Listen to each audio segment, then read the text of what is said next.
We are mere human beings, tiny grains of sand lost in the cosmic vastness, almost insignificant in the face of the immeasurable immensity of the universe. Yet, even in light of our apparent insignificance, we dare to dream, explore, and push the boundaries of human knowledge. Since that historic day, October 4, 1957, when the Soviet Union challenged the stars by launching Sputnik, the first artificial satellite to orbit the Earth, our journey into space has only expanded. Right now, as you sit there thinking about the vast universe, remember, you are part of this incredible story. Each discovery, each step taken in the void of space, reflects our collective desire to go further. And to continue this journey of discoveries and inspiration, I invite you to join us on the channel Brain Outside the Box. Here, we explore the wonders of the universe, unravel the mysteries of the cosmos, and venture beyond the limits of human knowledge. The subsequent advancements in space exploration have been notably significant, especially highlighted by the intense competition between the United States and the Soviet Union. In this context of technological and geopolitical rivalry, the United States achieved a remarkable victory in the so-called space race.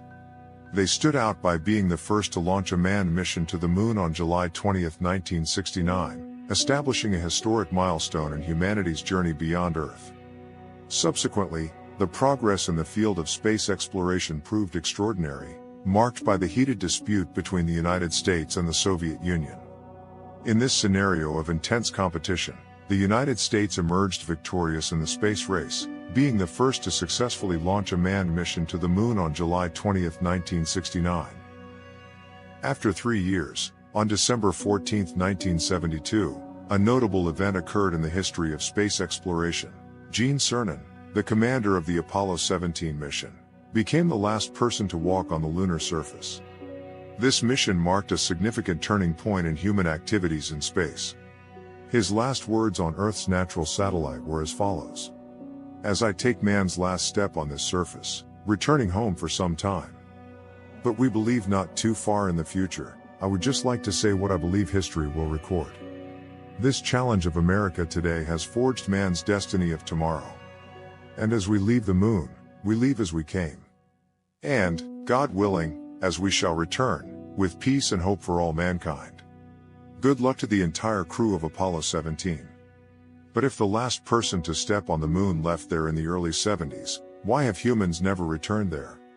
If we achieved this feat in the 70s with far fewer resources than we have today in a mere smartphone, certainly today that feat is even easier, right?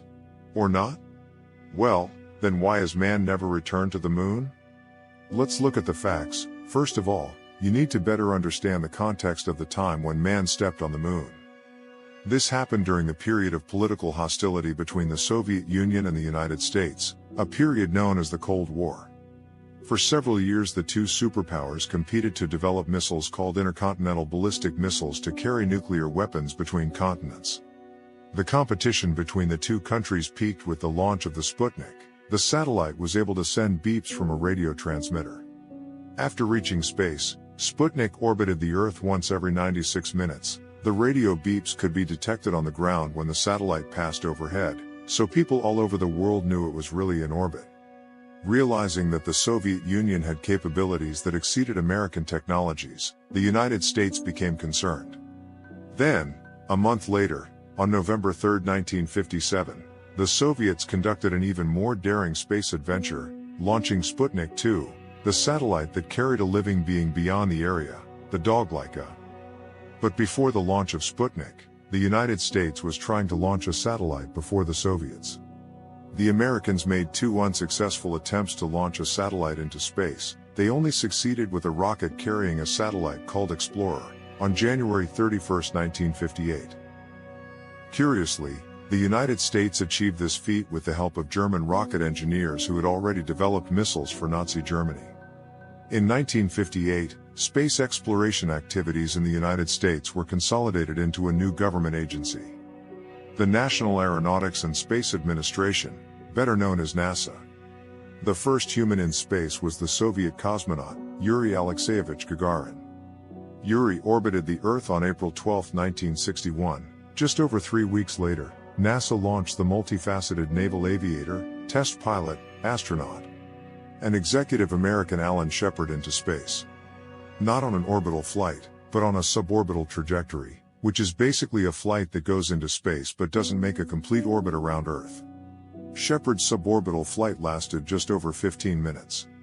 3 weeks later, on May 25, President John Kennedy challenged the United States to an ambitious goal, declaring, "I believe this nation should commit itself to achieving the goal, before this decade is out, of landing a man on the moon and returning him safely to Earth."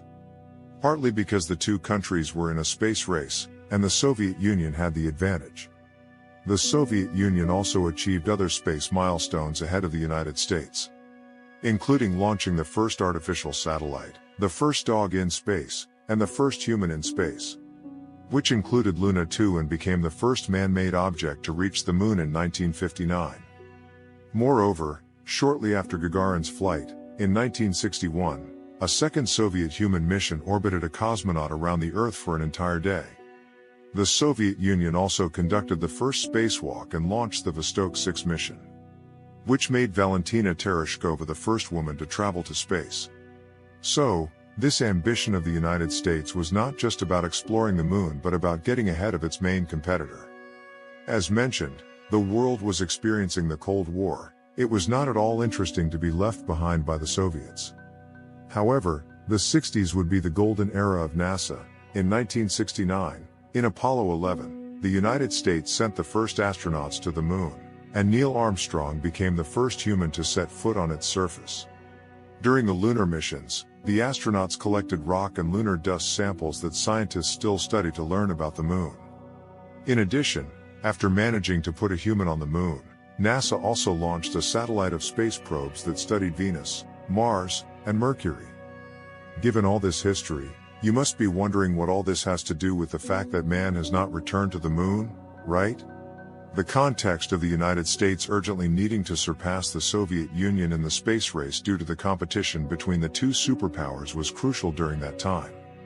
So, the United States had a good reason to invest all its financial resources to achieve the feat.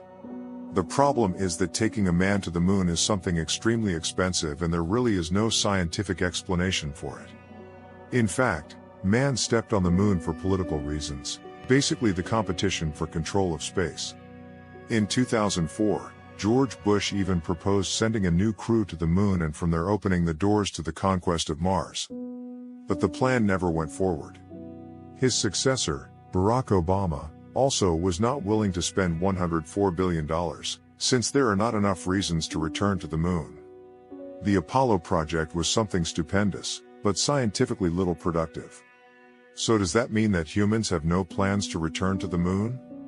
More recently, NASA announced the Artemis mission, named after Apollo's sister in Greek mythology.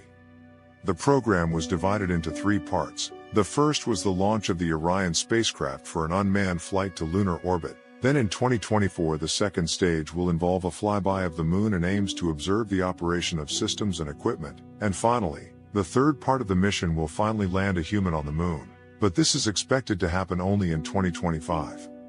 The goal is to deepen research about our natural satellite and the solar system, as well as to increase the time astronauts spend in space, as an important part of the preparation for a next major mission aimed at the planet Mars.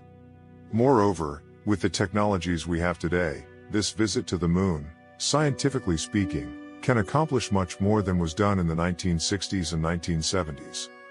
In summary, the absence of human missions to the moon after the first explorations can be attributed to a lack of strategic interest. However, with the advent of ambitious plans for the exploration of Mars, the moon emerges as a potential training ground for simulating long stays in space. This scenario anticipates a near future in which the moon will again welcome astronauts, an event that arouses great public expectation. And you, what is your opinion on this exciting topic? Join us in the comments. Don't forget to like this video and activate the bell for more updates. Thanks for watching. Goodbye.